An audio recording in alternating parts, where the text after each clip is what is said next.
Hello and welcome to my review on Transformers Armada Scavenger.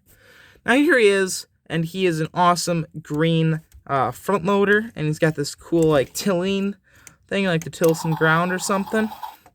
It's massive and it's pretty cool looking. And then you just have some nice piston detail all up in here, and just some nice silvers, actual working treads. Super cool. And they work on both sides. And we have a nice big bucket that you can scoop some sand into and ruin the toy. Definitely wouldn't recommend scooping sand. Anyway, also want to mention I do not have the missile for this guy, but I still will show off how it would have been with the missile. So setting him to the side here, we have a little minicon. He's like a little beachcomber in a way, but all picked out in a white. We have some silvers here and there, and some purple too. So that's interesting. Definitely fits the theme with Scavenger other than the green. So it looks nice. And obviously you can plug it on any of the minicon ports that are up and around here. To transform this guy, what you want to do is open this up and bring it all the way forward. Then take the legs and extend them out.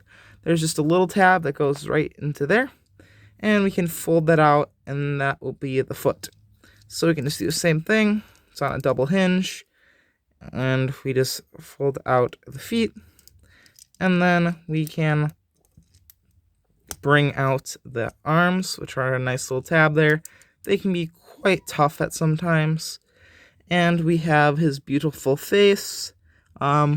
There's no painted eyes. The whole face is just painted red, but the shadows kind of make it look like he's got eyes.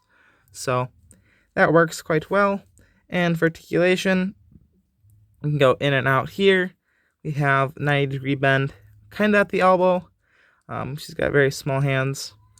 And we can go forward 90 degrees at the leg, back just a little further.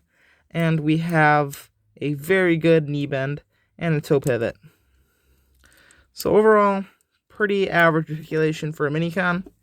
Now, a cool thing with this guy here is we can open up this cab here, and you notice there's a place for him to sit, which is super cool. And if you press that button right there, it will do that sound effect. So to get him in here, usually I just kind of bend the knees a little bit so he can actually fit in there. And then just kind of make sure you can get him in there. Maybe fold up the legs, or just kind of get him configured where he can sit in there just like that. Start up the engine, and now you can have him riding in the vehicle, which is super cool. And another thing is too, this wheel, after a certain point, you'll hear a little click and give some resistance, and that makes the sound effect. And there's a little rubber thing that goes all the way around, so when you roll it, it catches and it makes the noise. And you may have also noticed the bucket goes up and down. The way that works is this tread is hooked up to this little thing right here, and this is a little spinning circle, but it's not centered, so it pushes up on the bucket, which just goes up and down. Speaking of the bucket, it's locked in place usually, so it can't move. But if you undo the little locks right here, there's just a little panel. There's one on each side. You can push it in, but that's mainly for his other gimmick in his other mode. This guy is full of really cool gimmicks, and he's just a solid brick, and I do enjoy this guy a lot. He is definitely very interesting. And also having treads as arms, I think is super cool. That's basically it for this mode. Just a nice solid brick. Now to transform this guy, we're going to want to take the minicon out. Just like that. That's about how you want to have him situated in the vehicle. And then also what you're going to want to do to transform him is just bring that back. And we're going to come to the arms here. And there's a little tab that the fingers are in. So just pull it out. There's a little tab up there. So you kind of just push down and pull out. There we go, just like that. And then we take his fingers and then bring them up, and we can form a fist. So just do the same thing there. Next, we're going to want to make sure this is folded down, split it in half, and now we can rotate this entire thing a full 180. Now, if you want to, you can bend the arms to get that nice cool bend.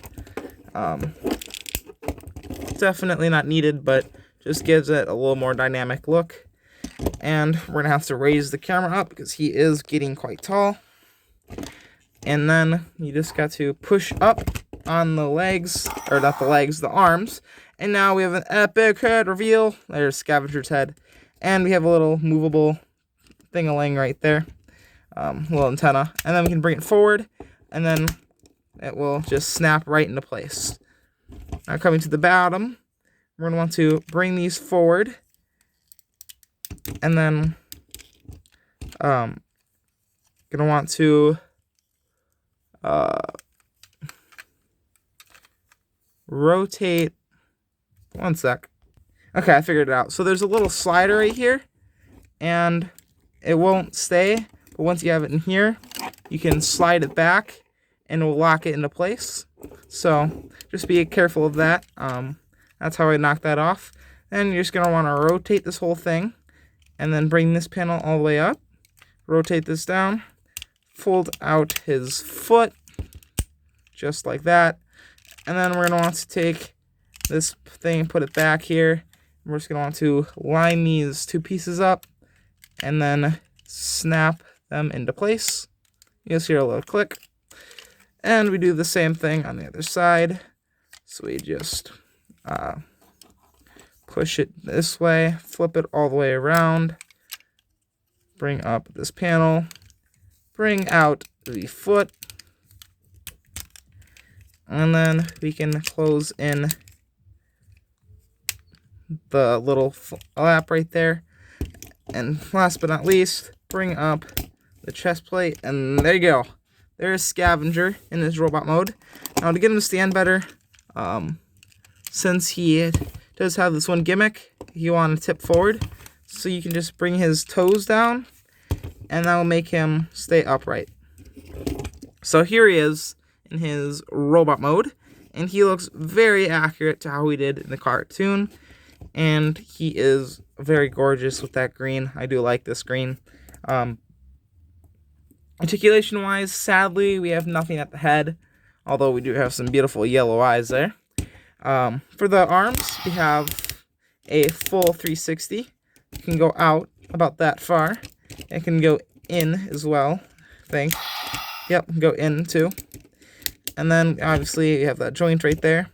And we can move the hands.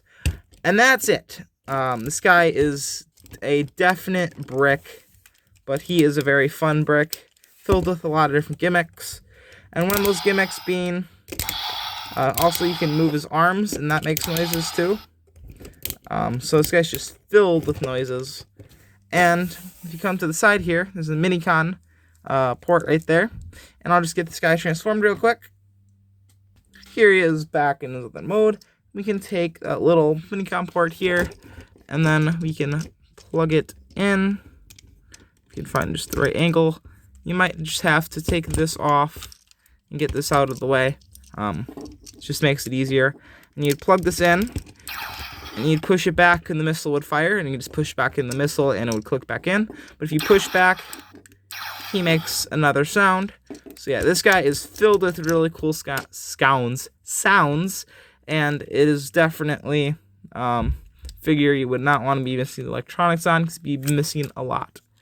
Now, this guy is probably most known for is his ability to walk. So he's kind of hold him down and make sure that, there we go. And now he's walking all over. Let me just bring these down a little bit. There we go, look at that. Now we can walk throughout your entire house. So yeah, definitely a very interesting figure indeed. So that's basically it for Scavenger. Anyway, see you next time. Peace out. Oh, you almost fell, but you didn't.